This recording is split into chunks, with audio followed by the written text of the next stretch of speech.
Chapter 30. Hezekiah sent to all Israel and Judah, and wrote letters also to Ephraim and Manasseh, that they should come to the house of the Lord at Jerusalem to keep the Passover to the Lord, the God of Israel.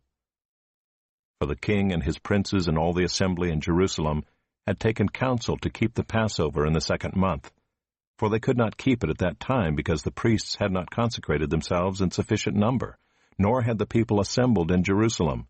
And the plan seemed right to the king and all the assembly.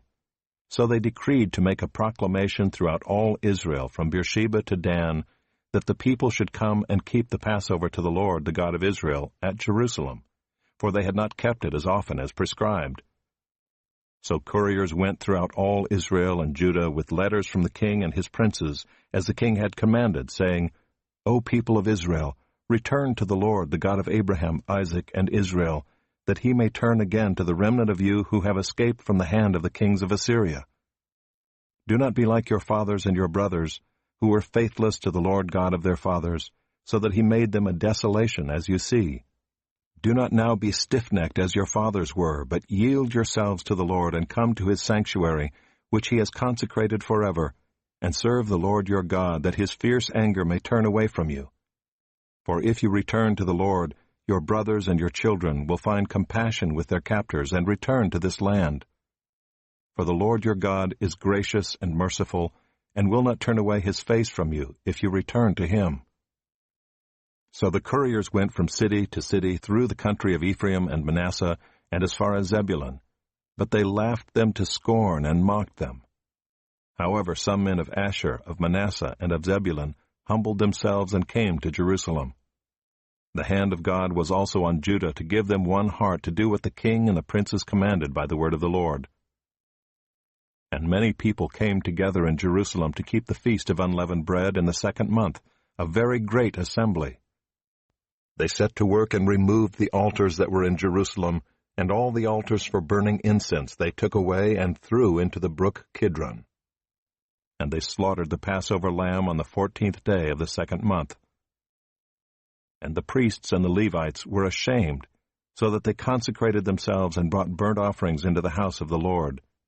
They took their accustomed posts according to the law of Moses, the man of God. The priests threw the blood that they received from the hand of the Levites, for there were many in the assembly who had not consecrated themselves. Therefore the Levites had to slaughter the Passover lamb for everyone who was not clean, to consecrate it to the Lord. For a majority of the people, many of them from Ephraim, Manasseh, Issachar, and Zebulun, had not cleansed themselves, yet they ate the Passover, otherwise than as prescribed. For Hezekiah had prayed for them, saying, May the good Lord pardon everyone who sets his heart to seek God, the Lord, the God of his fathers, even though not according to the sanctuary's rules of cleanness. And the Lord heard Hezekiah and healed the people. And the people of Israel who were present at Jerusalem kept the feast of unleavened bread 7 days with great gladness. And the Levites and the priests praised the Lord day by day, singing with all their might to the Lord. And Hezekiah spoke encouragingly to all the Levites, who showed good skill in the service of the Lord. So they ate the food of the festival for 7 days, sacrificing peace offerings and giving thanks to the Lord, the God of their fathers. Then the whole assembly agreed together to keep the feast for another 7 days. So they kept it for another 7 days with gladness. For Hezekiah king of Judah gave the assembly 1,000 bulls and 7,000 sheep for offerings, and the princes gave the assembly 1,000 bulls and 10,000 sheep. And the priests consecrated themselves in great numbers.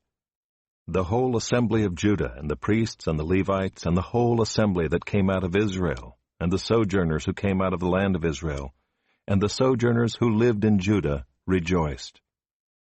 So there was great joy in Jerusalem, for since the time of Solomon the son of David king of Israel, there had been nothing like this in Jerusalem. Then the priests and the Levites arose and blessed the people, and their voice was heard, and their prayer came to his holy habitation in heaven.